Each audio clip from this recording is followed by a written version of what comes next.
ကိုသမီးရဲ့အင်္ဂလိပ်စာစာရေးတွေပုံမြင့်တက်လာဖို့နဲ့ဂီတာတူရတီမုတ်တက်ဖို့အများမျှော်လင့်နေပြီးတော့တခြားအတွေ့အကြုံတွေကိုလည်းတခြားအတွေ့အကြုံတွေလည်းတွေ့ကြုံမယ်လို့ထင်တယ်ပြီးရင်အင်္ဂလိပ်စာရေးတွေလည်းပို့ပြီးမြင့်တက်လာတယ်လို့ထင်တယ်ဒါမှမဟုတ်တကယ်ရှင်းနေတယ်လည်းပို့ပြီးတော့ရင်းနှီးရှင်းတယ်တော့အတင်းနေနဲ့ဘာမှမလိုက်2025မှာစတဲ့ဆိုတော့ကျွန်တော်အခုမျိုးလင်ထားတာကကျွန်တော် public speaking skill နဲ့ကျွန်တော်အများနဲ့လောက်ရတဲ့ skill တွေကျွန်တော်တိုးတက်လာမှာလို့ဖြစ်ပါတယ်။အဲ့တော့တက်နေရဲ့တကယ်ချင်းနေရလဲတော်တော်ဖော်ရွယ်ရက်ပိုင်းလေးတည်းမှာများခင်သွားတယ်။ EU ကနေပြီးတော့အတွေ့အကြုံအများကြီးရတယ်နောက်ထပ်လည်းအတွေ့အကြုံအသစ်တွေအများကြီးလာပါဆိုတော့မျှော်လင့်ပါဒီနေ့ကန်တက်ရတဲ့အတွက်ခန်းစားချက်လေးကိုပြောပြပါဦးဒီနေ့ကန်တက်ရတဲ့အတွက်ခန်းစားချက်ကတော့ဒီနေ့တွေရဲ့အတိုင်းပါပဲပြောပါတယ်ပြီးတော့ဒီနေ့ကပုံစိတ်လှုပ်ရှားဖြစ်တယ်လို့လည်းခန်းစားရပါတယ်ပြီးတော့ဒီနေ့တက်တဲ့အထူးကောင်းမှုအောင်ပြုလုပ်သွားမယ်လို့လည်းပြောနေထားပါဒီနေ့ကတော့ရင်းနှီးတယ်မတူဒီနေ့တက်ရတဲ့ခန်းစားချက်ကပြောတယ်ပေါ့ဘာကြောင့်ပြောလဲဆိုတော့ကျွန်တော်တို့အခု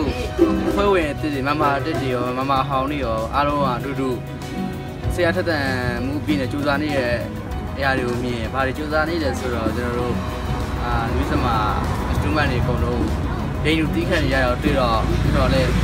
အဲ့ဒါကြောင့်ပြောပါဘူးတနေ့ခန်းတက်ရတာတော်တော်ပြောပါတယ်ဘာလို့လဲဆိုတော့တနေ့ချင်းနဲ့ခေါ်ယူစာဆက်ဆက်ပြီးလို့ဖြစ်ပါတယ်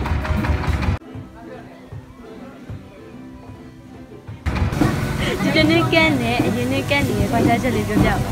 ခွာချက်ဆိုတော့အကုန်လုံးတော့မိဘခွာချက်သွားပါတယ်ဘာလို့ဆိုတော့ဒီနေ့ကန်က2025ဆိုတဲ့တိုင်းတစ်တွေအများကြီးဖြစ်လာတယ်ပဲသမီးတို့တင်ရတဲ့ကျောင်းဆောင်ဟာစကိုသိဖြစ်သွားတယ်ကျောင်းဆောင်တေးတငယ်ရှင်တေးယူနီဖောင်းတေးအကုန်လုံးတင်းတဲ့ပြည်ဆရာရတဲ့တစ်တွေများတယ်ပြီးတော့ဒီတနေ့ကကျောင်းသားတစ်တွေလည်းပါသလိုကျောင်းသားအဟောင်းတချို့အဟောင်းလေးလည်းပါသလိုတစ်တွေလည်းအများကြီးပါတယ်တချို့အဟောင်းလေးကလည်းမပါတော့ပါဘူးဒါပေမဲ့အသက်ကြောက်လည်းနည်းနည်းလေးတော့တမျိုးလေးဖြစ်မိပါတယ်ဒါပေမဲ့ဒီရှိတဲ့တစ်တွေနဲ့ပဲပျော်ရွှင်အောင်တော့နေသွားမှာပါပြီးတော့ဒီတနေ့ကပြီးတော့ဟုတ်သားဆရာမကြီးလည်းပုံများလာသလိုကိုယ်တိုင်တက်ရတဲ့အတိုင်းလည်းပုံများလာပါတယ်online class ဖြစ်စီပြီးတော့ကျောင်းမှာတင်တာဖြစ်စီပုံများလာတဲ့အတွက်လည်းပြည့်စိတ်လို့ဒီနေ့ကန်ကအရင်နေ့စာရင်အားလုံးကပို့ပြီးတော့တက်ကြွရတာကိုကျွန်တော်မြင်ရပြီးတော့ပို့ပြီးတော့လည်းဒီကမ်အတွက်အကောင်းဆုံးပြောင်းစူးစမ်းဖို့ဆရာထက်တဲ့နေကြတာပေါ့ဒီနေ့ထက်ဆိုင်ဒီနေ့ကပြီးတော့ဘယ်လိုလာမလဲဆိုတော့စိတ်လှုပ်ရှားမှုခွာရှာတော့၄နှစ်အတွင်းမှာဆရာမတယောက်ချင်းစီတိုင်းရဲ့ပညာတွေကမတူတဲ့ဟာတွေကို